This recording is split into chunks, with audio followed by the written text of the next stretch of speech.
होगा, उतना खड़ी हो गई।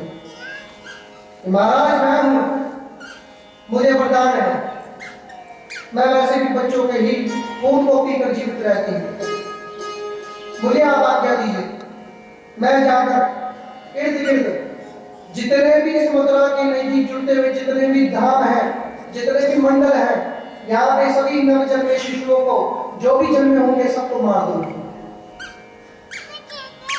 हाँ तो ठीक है, और मुझे माया करना भी आता है, मैं अपना रूप बदल के जाऊंगी और उधर अपनी बातों से सबको मोहित करके दूध पिलाने के बहाने बच्चे को मार डालूंगा।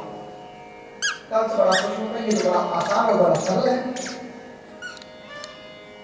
पूतना बालगहस्तत्र विचम्बति शिशून् यद्यक्षयानन्दगेहे सदन्तकम्।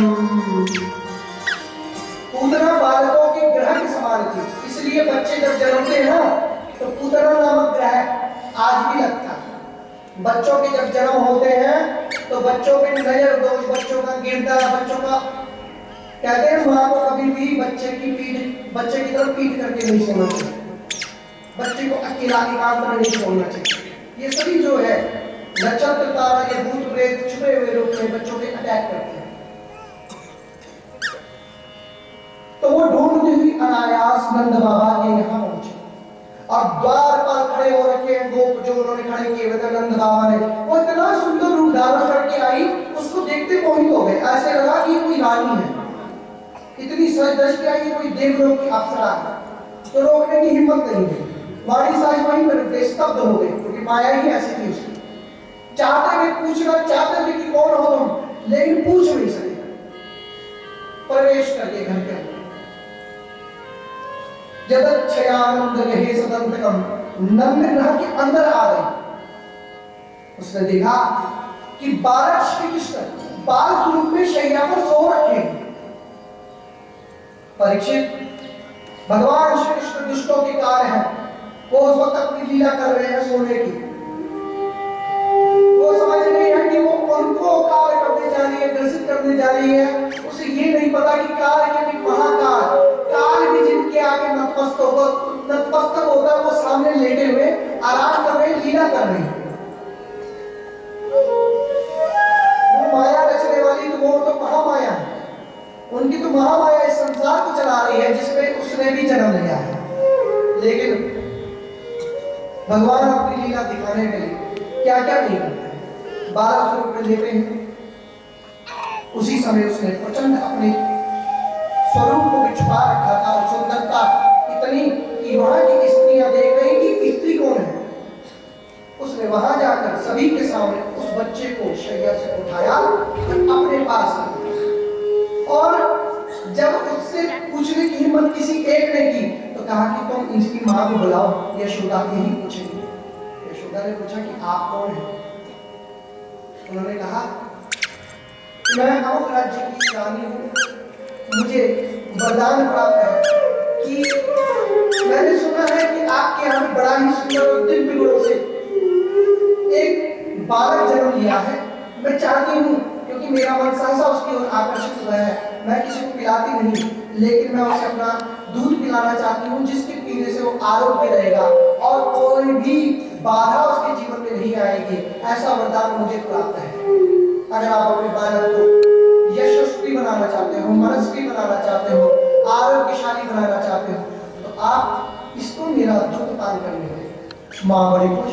पहली बार जब तक घटना दुर्घटना में ना बदल जाए तब तक माँ जो है समझती नहीं है। अभी तक बालक के साथ कुछ ऐसा हुआ नहीं था, लेकिन पहली बार होने था। भगवान श्री कृष्ण ने भी अपने तेज को छुपा रखा, वो पूतना जान ही नहीं पाए कि वो किसको पकड़ के बैठ गए। इसलिए उसी क्षण भगवान ने अपनी आंखें बंद करने का एक प्रकार का नाटक किया। भगवान ने नाटक क्या किया? इस नाटक के पीछे बड़े बड़े ऋषि मुनि योगी सोचने लगे कि भगवान ने उसको देखकर आंखें बंद क्यों कर दी। भगवान डरते हैं क्या, या कोई और लीला?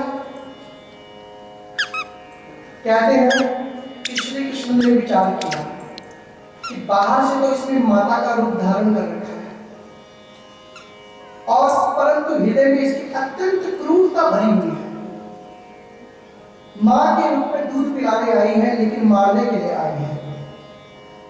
तो मैं नहीं चाहता कि मैं अगर इसको आंखें खोलकर मारना भी चाहूं तो नहीं मार पाऊंगा, क्योंकि मां का दूध जिसने पी लिया तो मां के दूध का कर्ज जो है किसी भी तरह उसको मार के नहीं मारा जा सकता, उसकी सेवा करके मारा जा सकता।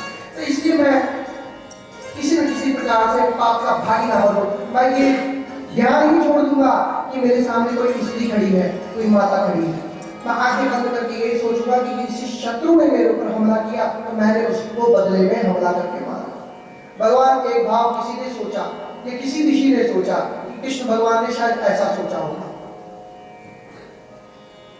दूसरा कि किसी ने कहा कि शायद श्री कृष्ण भगवान ने इसलिए आंखें बंद कर दी कि दुष्टों का मुंह नहीं देखना चाहिए, नीच आदमी का मुंह देखने से पूरा दिन खराब जाता है, इसलिए भगवान ने आंखें बंद कर दी। भगवान ने अनेक प्रकार से ये सोचा कि भाई अगर युद्ध करना है तो युद्ध करने के लिए सामने उसी प्रकार का योद्धा सामने खड़ा होना चाहिए। ये सब सौम्य स्वरूप में राक्षसी को स्वरूप को छुपाकर देवी का स्वरूप धारण किए हुए हैं, तो मैं चाहकर भी देवी के स्वरूप में हमला नहीं कर सकूंगा। इसको मैं राक्षसी के स्वरूप में प्रकट करूंगा, तब मैं इस पे आक्रमण करूंगा। भगवान ने शायद इसलिए आगे बढ़ ऐसे सोचते सोचते कईयों के कितने सारे यहाँ पर सिद्धांत में कितनी सारी उदाहरण है, लेकिन कथा होती है। जैसे ही भगवान को वो अपने